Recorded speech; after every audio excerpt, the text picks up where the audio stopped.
পদার্থবিজ্ঞানের গতি অধ্যায় থেকে তম সেকেন্ডের যে প্রশ্নটা এসে থাকে তোমাদের, সেটাকে তুমি যদি মূল নিয়মে করতে যাও, সেটা কিন্তু মোটামুটি 1 পৃষ্ঠারও উপরে চলে যায়। তো এটাই যদি এমসিকিউতে আসে, তখন তুমি জাস্ট এক লাইনে কিভাবে করবা সেই টেকনিকটাকে আজকে তোমাদেরকে আমি দেখাবো। দেখো, বলা হয়েছে যে তম সেকেন্ডে অতিক্রান্ত দূরত্ব নির্ণয়। সূত্রটা লিখছি, s = ut + half of a 2t - 1। s = ut + half of a 2t - 1। এই সূত্রটা আমরা অ্যাপ্লাই করব যদি এমসিকিউতে আসে। স্থির অবস্থান থেকে, দেখো একটা एग्जांपल নিয়ে রাখছি আমরা। স্থির অবস্থা থেকে বা স্থির অবস্থান থেকে 2 মিটার/সেকেন্ড² ত্বরণে চলা গাড়ির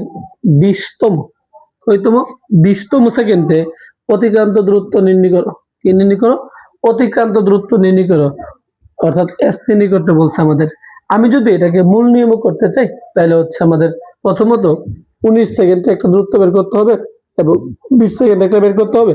এটা যদি s1 হয়, এটা s2, তখন s = কি দাঁড়াবে? s2 - s1 করতে হবে। তখন মোটামুটি আমাদের 1 পৃষ্ঠায় চলে যায়। তো এমসিকিউ তো আমাদের এত নিয়ম, মানে এতক্ষণ সময় লস করা যাবে না। তো s = সূত্র ut + half of a 2t - 1। এই সূত্রটা অ্যাপ্লাই করব। কখন? যখন তম সেকেন্ড বলবে, যত তম বলবে t এর মান তত বসাইবা। আর যেহেতু স্থির অবস্থান থেকে বলছে, তাহলে আদি বেগটা কত বসাইবা? 0 মিটার/সেকেন্ড। তাহলে 0 × 20 প্লাস হাফ অফ, এর মান 2 × t এর মানটা কত আমাদের? 20 তম বলছে, অর্থাৎ 20 - 1। তাহলে এটা তো এমনিতে শূন্য, 2 কাটা, তাহলে আমাদের 20 × 2 = 40, 40 - 1 কত?